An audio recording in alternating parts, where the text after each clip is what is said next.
নরানে হস্তি চরান কাপুয়া বাঁশের আনা হস্তি নরানে হস্তি চরান কাপুয়া বাঁশের আনা কি ওরে কোন সাপে দোষী দেখতে বন্ধুয়া তো বন্ধুয়া হলোর তোরা রে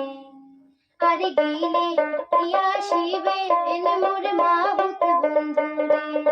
তোমরা গেলে প্রিয়া শিবে